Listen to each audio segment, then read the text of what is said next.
Got some pliers, different types of cutters there. These little swabs are pretty handy. They're just different grits of abrasive material on all of these, and that can be very useful when you're polishing cars and you want to get into, say, the headlight buckets where your finger or a rag might not get in there quite well enough. These little grits go from around about, I don't know, they must range from about 200-300 grit all the way up to about 12,000, so you can get a very good finish just with that. I've got here a bit of a drill bit for drilling small holes to run cables and whatnot. I've also got here some abrasive sticks here. This is an older one which I keep because it's still good for just some finer work.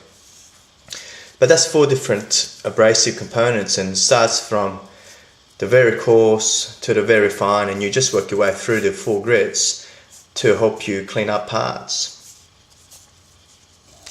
I've got some paper towel here again just for wiping up spills and to help with my dry brushing. My current work in progress, the good old Chevelle muscle car. Also got this paint palette here, which I was using earlier today, so it just needs a bit of a clean. But I use this to mix paints when I'm doing detail work, when I'm working with miniatures, just to help me get an understanding of how the colors will blend in together.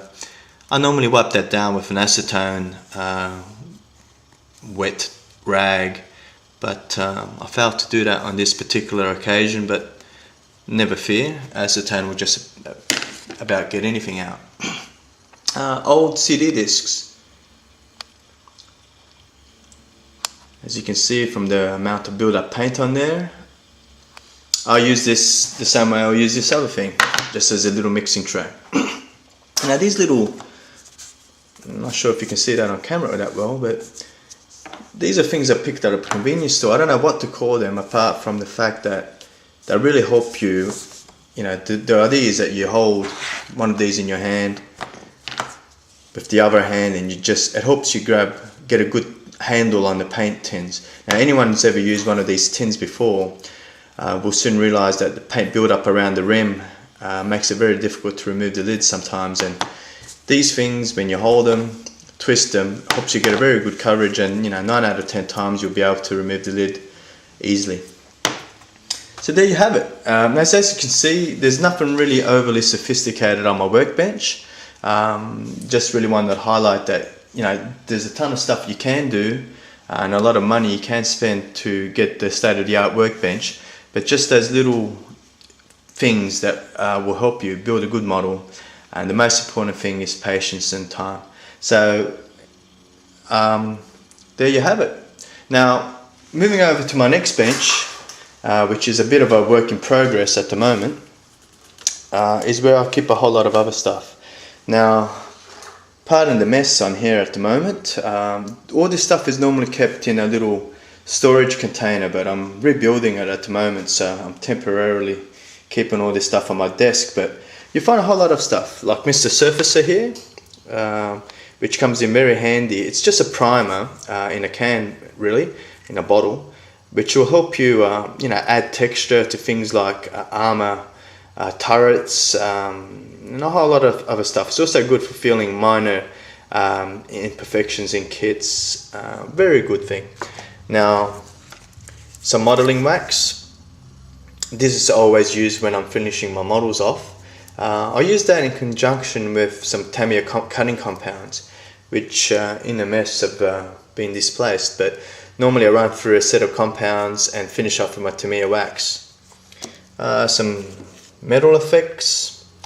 This kind of paint has got real iron pigments in there, which will turn into rust. I use that occasionally on my tank tracks.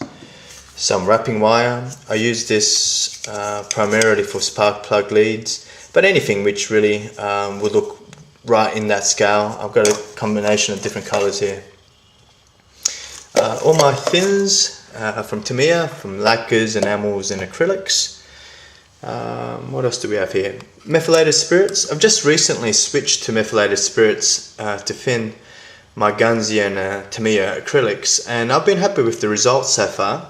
I have read that you know, it can dry out your airbrush rather quickly.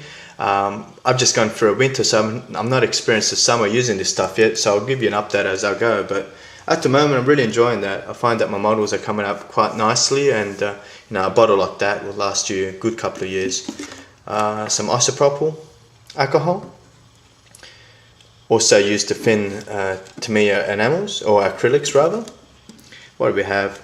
You know, a selection of different types of solder wires, some white glues, some Elmer's white glue here, some matches for stretching sprues. What do we have? Some masking tape of different types and sizes.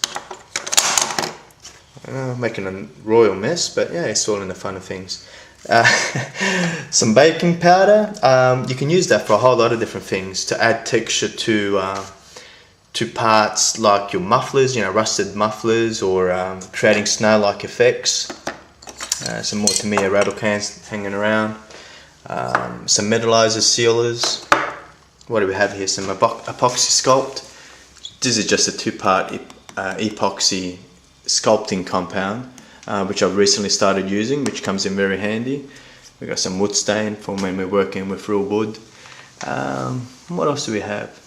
Yeah, just another self-healing mat, piece of glass. Always comes in handy if you want to do some really straight sanding, where you want a really nice flat surface. I find glass always works really nice for that. What else is there to know? We got a Count Dracula figure. I just like the good old Count. Creatures of the night, what sweet sounds they make. I know, couldn't resist. Buckets, I'm using these to cover my work a lot of the time, just to keep the dust off them.